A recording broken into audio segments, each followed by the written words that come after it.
जैसा कि आप सभी को पता है कि DSSP ने अपना जो एग्ज़ाम शेड्यूल है वो जारी कर दिया है, जो कि 12 अगस्त से लेके 6 सितंबर तक रहने वाला है। तो जो बच्चे सोच रहे थे कि उन्हें 2 से ढाई महीने मिल जाएंगे प्रिपरेशन के लिए, वो अब नहीं मिले हैं। वो अब 15 दिन से लेके 30 दिन का टाइम लगभग हर बच्चे को मिलने वाला है। और जिनका पहले होगा उन्हें 15 दिन और मैक्सिमम 30 से 35 दिन है वो मिल सकते हैं, इससे ज़्यादा आपको नहीं मिलेंगे। तो इसमें जो सबसे ज़्यादा बड़ा सवाल जो उठ रहा है अभी हर बच्चा का कि पढ़ें क्या, क्योंकि अब ऐसा तो है नहीं कि सिर्फ नर्सिंग का पोर्शन आएगा तो तुम रिवाइज़ कर लोगे जल्दी जल्दी। इसमें नर्सिंग के साथ में नॉन नर्सिंग पोर्शन भी है, और non nursing portion nursing students का उतना स्ट्रॉन्ग नहीं माना जाता है और ना ही होता है, क्योंकि हर पेपर में हम देखते ही हैं जहाँ भी नॉन नर्सिंग पोर्शन आता है वहाँ उस पेपर की मेरिट है वो कम रहती है। तो नॉन नर्सिंग पार्ट को आप कैसे हैंडल कर सकते हैं, आप कहाँ से पढ़ सकते हैं, और कैसे उस जो नॉन नर्सिंग पार्ट है वहाँ पे आप जो स्कोर है, अपना स्कोर है वो इंक्रीज़ कर सकते हैं। तो ये चीज़ इस वीडियो में मैं आपको बताने वाला हूँ। तो चलिए स्टार्ट करते हैं वीडियो।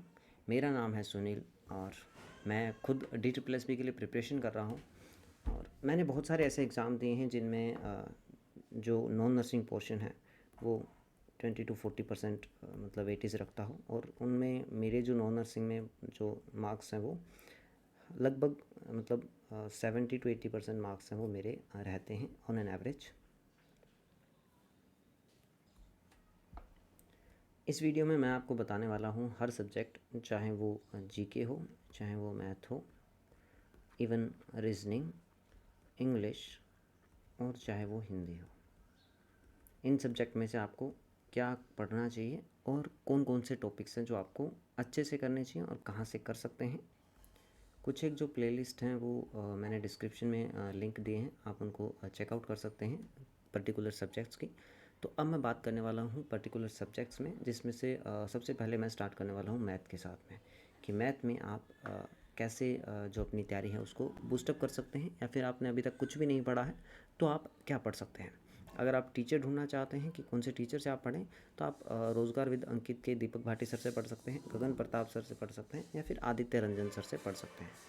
अब इसमें कैच ये है कि आपको उनकी सारी क्लासेस हैं वो नहीं देखनी है। इसके अंदर आपको उनकी पहली क्लास देखनी है। पहली क्लास आप देखिए उनकी अच्छे से, आपका बेसिक जो है वो क्लियर हो जाएगा। लगभग 1 घंटे से लेकर 2 घंटे की क्लासेस हैं उनकी वो रहने वाली हैं। फर्स्ट जो क्लास उनकी रहने वाली है, कोई भी पर्टिकुलर टॉपिक आप ले लीजिए।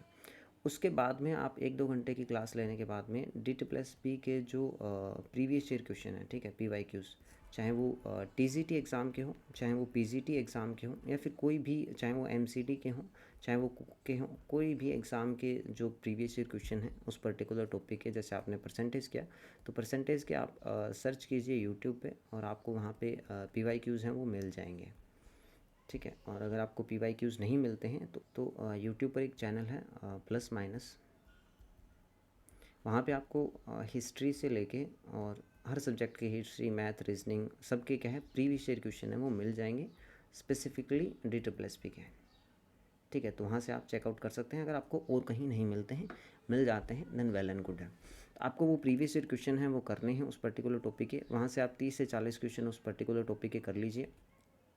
तो ये मान के चलिए कि आप 2 घंटे यहाँ पे इनमें दे देंगे और 1 घंटा आपने जो क्लास ली वो, तो 3 घंटे में आपका एक टॉपिक है वो तैयार हो गया है, ठीक है। और अब मैं बात करता हूँ कि कौन कौन से टॉपिक्स हैं जिनको आपको एकदम अच्छे से करना है, पूरा प्रॉपर ढंग से आपको चीज़ें उसके अंदर फॉलो करनी है। फर्स्ट जो टॉपिक है वो आता है परसेंटेज। परसेंटेज का ऐसा कोई एग्ज़ाम नहीं है जहाँ पे क्वेश्चन नहीं आता है मैथ से। सेकंड अगर बात करें तो profit and loss. Third ratio and proportion. और उसके अलावा जितने भी टॉपिक हैं वो मैंने पीछे वीडियो किया था उसके अंदर मैंने सारे टॉपिक्स हैं वो बताए हैं। और अगर आपको सारे टॉपिक्स जानने हैं तो आप व्हाट्सएप ग्रुप भी ज्वाइन कर सकते हैं, क्योंकि हर वीडियो में अगर मैं वो टॉपिक्स बार बार रिपीट करूँगा तो वीडियो लेंथी और थोड़ा बोरिंग हो जाएगा। तो आप एक बार पिछला वीडियो चेकआउट कर लीजिए, डिस्क्रिप्शन में लिंक है, या फिर आप व्हाट्सएप ग्रुप ज्वाइन कर लीजिए, उसका भी डिस्क्रिप्शन में लिंक है। तो आपको सारे जो टॉपिक्स हैं उनकी PDF और जो टॉपिक्स के कुछ नोट्स हैं वो भी आपको वहाँ पर अवेलेबल हैं, वो करवा दिए जाएंगे। इसके बाद में हम बात करते हैं रीजनिंग की।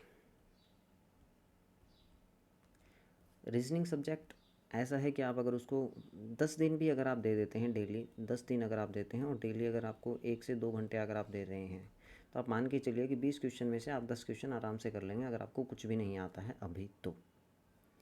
ठीक है, तो रीजनिंग में आपको कुछ खास नहीं करना है। अगर आपको लगे कि आपको क्लासेस देखने की ज़रूरत है तो आप पहले कोई भी टॉपिक लीजिए, जैसे आपने नंबर सीरीज़, ठीक है, तो नंबर सीरीज़ के अंदर आप सर्च कीजिए, उसके बेसिक चीज़ें देख लीजिए कि कैसे कैसे नंबर सीरीज़ बन सकती है।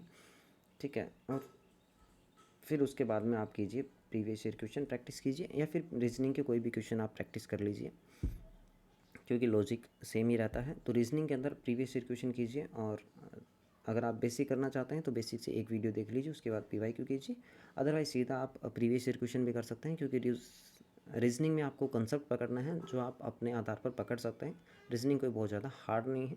और रीजनिंग की भी जो प्लेलिस्ट है वो मैंने डिस्क्रिप्शन में डाली है, और वो प्रीवियस ईयर क्वेश्चन की ही है, तो आप वहाँ से सीधा प्रैक्टिस कर सकते हैं, कुछ भी दिक्कत आपको नहीं होगी, जो कि DSSB के ही हैं। ठीक है, अब 2 सब्जेक्ट होने के बाद में तीसरा और चौथा सब्जेक्ट जो बचता है वो आते हैं लैंग्वेज वाले सब्जेक्ट। तो लैंग्वेज के अंदर एक आता है हिंदी एंड सेकंड है इंग्लिश। ठीक है, अब इंग्लिश का सिलेबस इतना छोटा नहीं है कि आप उसको कवर कर सकते हैं, लेकिन हिंदी एक ऐसा सब्जेक्ट है जिसमें आप अपना जो नंबर्स हैं वो क्या कर सकते हैं, इंक्रीज़ कर सकते हैं आराम से। अगर आपको कुछ भी नहीं आता है तो भी आप मतलब 5 से 7 नंबर आराम से आप लेके आ सकते हैं 20 नंबर में से। ये मैं क्यों कह रहा हूँ, क्योंकि 5 से 7 नंबर इसलिए लेके आ सकते हैं आप, क्योंकि आपके जो 10वीं तक जो आपने पढ़ा है वो तो है ही साथ में ना। 10वीं 12वीं में जो आपने चीज़ें पढ़ी हैं वो कहीं ना कहीं दिमाग में, सबकॉन्शियस माइंड में आपके होंगे, तो वो उसकी वजह से वो 5 से 7 क्वेश्चन आपके सही हो जाएंगे। लेकिन अगर आप वहाँ पे वही डेली रीजनिंग वाला 1 से 2 घंटे अगर आप डेली दे देते हैं हिंदी को, तो आप 15 नंबर तक आप आराम से पहुँच सकते हैं। 15 क्वेश्चन आप राइट कर सकते हैं हिंदी के अंदर, जो कि एक 10 नंबर का बूस्ट बहुत होता है नॉन नर्सिंग पोर्शन में। अगर आप 10 नंबर लेके आ रहे हैं, 15 नंबर किसी सब्जेक्ट में लेके आ रहे हैं 5 में से, तो आप मान के चलिए कि आप टॉप 1 से 5% बच्चों में हैं, चाहे वो कोई भी सब्जेक्ट हो, रीजनिंग को छोड़ के। रीजनिंग में फिर भी बच्चे 15 16 17 18 नंबर ले आते हैं, लेकिन अदर कोई भी सब्जेक्ट में अगर आप 15 नंबर लेके आ रहे हैं तो आप टॉप 1 to 5% के अंदर आते हैं, या आप मान के चलिएगा। तो 15 क्वेश्चन तक आप पहुंच सकते हैं हिंदी के अंदर। हिंदी के अंदर जो टॉपिक्स आपको करने हैं तो उसके अंदर आप लिख लीजिएगा, सारे शायद मैं नहीं लिख पाऊँ। संधि कीजिएगा, समास कीजिएगा, प्रत्यय, उपसर्ग, विशेषण, वाक्य भेद, इसके अंदर वाच्य भी आता है, और वाक्य भेद में से क्वेश्चन आता ही आता है, गारंटेड 2 क्वेश्चन यहाँ से आएंगे ही आएंगे। और इतना इजी टॉपिक है कि आपको 1 घंटे में आपका ये टॉपिक क्लियर हो जाएगा सिर्फ क्वेश्चन के साथ में। PYQ सर्च कर लीजिए। और हिंदी की टीचर मैं बताता हूँ क्योंकि वो बहुत अच्छा पढ़ाते हैं, अध्ययन मंत्रा। ठीक है, अध्ययन मंत्रा करके एक यूट्यूब चैनल है, और वहाँ पे राहुल सर हैं। ठीक है, अध्ययन मंत्रा, और वहाँ पे राहुल सर हैं, बहुत अच्छा हिंदी का रिवीजन आपका हो जाएगा वहाँ से। और उसके अलावा ठीक है, मुहावरे हो गए, लोकोक्ति हो गई, मुहावरे हो गए, विलोम शब्द हो गया, और 5 क्वेश्चन जो आएंगे वो किसके आएंगे, पैराग्राफ के आएंगे। और कुछ जो इंग्लिश में जो एरर करके आता है ना, ये एरर करके इंग्लिश में टॉपिक आता है, वही हिंदी में जो क्वेश्चन आने वाला है ना, वो आने वाला है कि कौन सा जो वाक्य है वो क्या है, गलत लिखा गया है। मतलब जैसे किसी में विस्मयवाचक चिन्ह लगा देंगे, ठीक है, तो वहाँ पे लगना चाहिए कि नहीं लगना चाहिए, प्रश्नवाचक चिन्ह लगना चाहिए कि लगना चाहिए, कौमा कहाँ लगना चाहिए। तो इस तरह के क्वेश्चन है वो भी है क्या है, 1 से 2 क्वेश्चन है वो देखने को आपको मिलेंगे 20 में से। तो इस प्रकार से जो रहने वाला है। और प्रत्यय उपसर्ग के भी 2 से 4 क्वेश्चन आपको देखने को मिलेंगे। तो ये वो टॉपिक हैं जहाँ से क्वेश्चन हर बार आते हैं, और ये तो आप मान के चलिए कि 2 से 3 क्वेश्चन आपके हर शिफ्ट में आपको इसके देखने को मिलेंगे, क्योंकि हिंदी में बहुत ज़्यादा टॉपिक नहीं है। और ठीक है, और वाक्य भेद कुछ खास नहीं है। 3 टाइप के इसके अंदर क्या बनते हैं, 3 टाइप के वाक्य होते हैं, सरल, संयुक्त और मिश्र। और मिश्र वाक्य की अगर सिंपल सी डेफिनेशन बताऊं तो पहला वाक्य अगर दूसरे वाक्य पे आश्रित हो तो वो मिश्रित वाक्य आता है। इसके अलावा भी काफ़ी चीज़ें हैं जो आपको ईजी बना देंगी। ये तो एक सिंपल सी एग्जाम्पल है। इंग्लिश की अगर मैं बात करूँ तो इंग्लिश में मैं टॉपिक्स बता देता हूँ, antonym, synonym, active voice, passive voice, ठीक है, और इडियम्स हो गई, और पैराग्राफ हो गया, और ग्रामेटिकल एरर। ठीक है, एक तो आता है जो सेंटेंस बनाने का आता है कि पूरा सेंटेंस बनाइए। दूसरा आता है कि सेंटेंस देखिए वो एंटोनिम सिनोनिम भी पूछ लेते हैं। उसके अलावा सेंटेंस देके वो कह सकते हैं कि इसको सीक्वेंस में बनाइए, ठीक है, सीक्वेंस भी पूछ सकते हैं। सेंटेंस देके 4 ऑप्शन आपको दे दिए, उसमें ABCD दे दिया, तो आप बनाइए कि CDAB बनेगा कि DCAB बनेगा, क्या बनेगा वो आप डिसाइड कीजिए। तो इस प्रकार से इंग्लिश के क्वेश्चन है वो रहने वाला है। अब जो सबसे इम्पोर्टेंट पॉइंट बचता है वो बचता है भाई साहब GK का, क्योंकि GK का सिलेबस सबसे ज़्यादा बड़ा है और कहीं से भी कुछ भी आ सकता है। तो GK के अंदर कुछ एक इम्पोर्टेंट टॉपिक है जो DSSS भी हर बार पूछता ही पूछता है। हर शिफ्ट में आपको वो क्वेश्चंस देखने को मिलेंगे और नॉर्मल एग्ज़ाम्स होते हैं उनमें भी वो क्वेश्चंस आपको देखने को मिलते ही मिलते हैं। तो वही टॉपिक्स मैं आपको बताने वाला हूँ। फर्स्ट अगर मैं बात करूँ तो है इंडियन कॉन्स्टिट्यूशन। अब इंडियन कॉन्स्टिट्यूशन के अंदर आपको क्या क्या पढ़ना है, इसके पार्ट्स जो कि कितने हैं, पहले 22 थे अब 25 हैं। इसके अंदर स्केड्यूल कितने शेड्यूल हैं, ठीक है, 12 शेड्यूल हैं, और उसके अलावा कितने आर्टिकल्स हैं। इसके अंदर जो इम्पोर्टेंट आर्टिकल है सिर्फ वही पढ़ने हैं, क्योंकि आर्टिकल 448 हैं जो पहले 395 थे, अब 448 आर्टिकल्स हैं वो टोटल हैं इसके अंदर। तो यहाँ से जो हैं वो 2 क्वेश्चन हैं वो बनेंगे ही। इसके अलावा अमेंडमेंट्स जो होते हैं, अमेंडमेंट्स जो कोई भी मतलब कोई भी संविधान के अंदर बदलाव करते हैं वो इनके थ्रू करते हैं। जैसे 101 जो अमेंडमेंट है वो GST का है। तो इस प्रकार से जो अमेंडमेंट्स हैं इम्पोर्टेंट वो आपको पढ़ने हैं। और अगर आपके पास आपको ये है कि आपको बहुत ज़्यादा टाइम वेस्ट होगा, तो इनके मैंने शॉर्ट नोट्स हैं वो बना रखे हैं, ठीक है, और लगभग 8 पेज के ही हैं, टोटल 8 ही पेज हैं। और 8 पेज में से अगर आपको ये गारंटी मिले कि 2 क्वेश्चन आपके श्योर हो जाएंगे, तो आपको मेरे ख्याल से 8 पेज पढ़ना चाहिए। वो नोट्स आप लेने के लिए आप व्हाट्सअप ग्रुप ज्वाइन कर सकते हैं, क्योंकि यहाँ तो मैं प्रोवाइड करवाई कैसे सकता हूँ, यूट्यूब पर तो आप वहाँ से आप PDF आपको मिल जाएगी। PDF आप जैसे ही ज्वाइन करेंगे आपको PDF है वो भेज दी जाएगी। उसके अलावा इसके अलावा जो टॉपिक्स आपके रहने वाले हैं इंपॉर्टेंट, ठीक है, इंडियन कॉन्स्टिट्यूशन। सेकंड टॉपिक अगर अपने बात करते हैं तो सेकंड टॉपिक्स के अंदर आ गया river and dams. River and dams. अब रिवर के अंदर जो सिंपल ही से ही क्वेश्चन बनते हैं, या तो ऐसा पूछ लिया कि ये नदी कहाँ पर है। दूसरा जैसे गंगा सरस्वती और इनका जो संगम है उसके बारे में क्वेश्चन आ सकता है। इसके अलावा क्वेश्चन आ सकते हैं कि लार्जेस्ट कौन सी है, स्मॉलेस्ट कौन सी है, ठीक है, और डैम के अंदर वही सेम लार्जेस्ट आ सकता है, ठीक है, स्मॉलेस्ट आ सकता है, ग्रेविटी के आधार पर सबसे ऊंचा डैम कौन सा है, ठीक है, और इस प्रकार के क्वेश्चन बन सकते हैं डैम के अंदर। उसके बाद में अगर मैं बात करूँ थर्ड टॉपिक, तो थर्ड जो टॉपिक रह सकता है वो हो सकता है जो इंडियन फोक म्यूज़िक, ठीक है, इंडियन जो फोक म्यूज़िक है या फिर जो म्यूज़िक स्टाइल्स हैं इंडिया के अंदर, ठीक है, और उनके जो इंस्ट्रूमेंट्स हैं उनसे क्वेश्चन आता है। हर बार कोई ना कोई क्वेश्चन है वो पूछा जाता है। उसके अलावा कुछ टॉपिक्स हैं वो हैं कि जो डांस फॉर्म्स हैं, फेस्टिवल्स हैं इंडिया के अंदर, इंपॉर्टेंट जो फेस्टिवल्स होते हैं, ठीक है, जो मेलाज होते हैं, जैसे बीकानेर में ऊँट मेला हो गया। तो इस प्रकार से काफ़ी क्वेश्चन है वो रहने वाले हैं। उसके अलावा अवार्ड्स हो गए, ठीक है, अवार्ड्स के अंदर जैसे भारत रत्न हो गया, ठीक है, रिसेंट में जैसे भारत रत्न मिला है काफ़ी लोगों को, 5 लोगों को, ठीक है, दादा फाल्के अवार्ड हो गया, और जितने भी अवार्ड है फिल्म के अंदर हो सकते हैं, ठीक है, इससे रिलेटेड है जो क्वेश्चन है वो आ सकते हैं।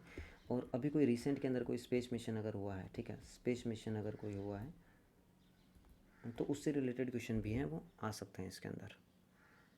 और जितने भी जो फेमस टेम्पल हैं इंडिया के अंदर उनसे क्वेश्चन बन सकते हैं आपके, ठीक है। एक क्वेश्चन है जो बहुत बार आया है कि जो कोणार्क का सन टेम्पल है वो कहाँ पर है, ठीक है, तो कोणार्क सन टेम्पल कहाँ है, उड़ीसा के अंदर है, ठीक है। तो टेम्पल्स के भी नोट्स मैंने बना रखे हैं, अगर आपको चाहिए हो तो आप बिल्कुल व्हाट्सएप पर जुड़ सकते हैं। उसके अलावा एक जो टॉपिक रह जाता है वो रह जाता है बुक्स। अब बुक्स के अंदर हिस्टोरिकल बुक्स भी आ जाती हैं, ऑटोबायोग्राफीज़ भी आ जाती हैं, और कोई इंपॉर्टेंट पर्सन है जिसने बुक लिखी है, जैसे जवाहरलाल नेहरू हो गया, ठीक है, प्रणब मुखर्जी हो गया, रविंद्रनाथ टैगोर हो गए, इन्होंने जो बुक्स लिखी हैं वो भी काफ़ी इंपॉर्टेंट हो जाती हैं। तो इस प्रकार से कुछ टॉपिक्स हैं वो रहने वाले हैं जीके के। और जीके के अंदर जो पोर्शन रहने वाला है वो स्टैटिक जीके का ज़्यादा रहने वाला है और करंट का है वो कम रहने वाला है। ये एक मिनट रुकिएगा। तो जो करंट का पोर्शन है वो कम रहने वाला है, और ये मैं पीछे के जो ट्रेंड्स देखे हैं उस हिसाब से बता रहा हूँ। 4 से 7 क्वेश्चन ही करंट जीके के आते हैं, बाकी सारे किससे आते हैं, स्टैटिक जीके के आते हैं, तो स्टैटिक जीके पे ज़्यादा फोकस कीजिएगा, क्योंकि यहाँ से 15 से 16 क्वेश्चन आने वाले हैं, और 15 से 16 क्वेश्चन आने वाले हैं तो वो इन्हीं टॉपिक्स में से मान के चलिए कि 10 से 11 क्वेश्चन इन टॉपिक से आपको वहाँ पे देखने को मिलेंगे। तो उम्मीद करता हूँ आप अच्छे से इन टॉपिक्स को पढ़ेंगे, और मैं मिलता हूँ ऐसे ही किसी और अच्छे इन्फॉर्मेशन वीडियो के साथ आपसे। तब तक के लिए बाय बाय, टेक केयर।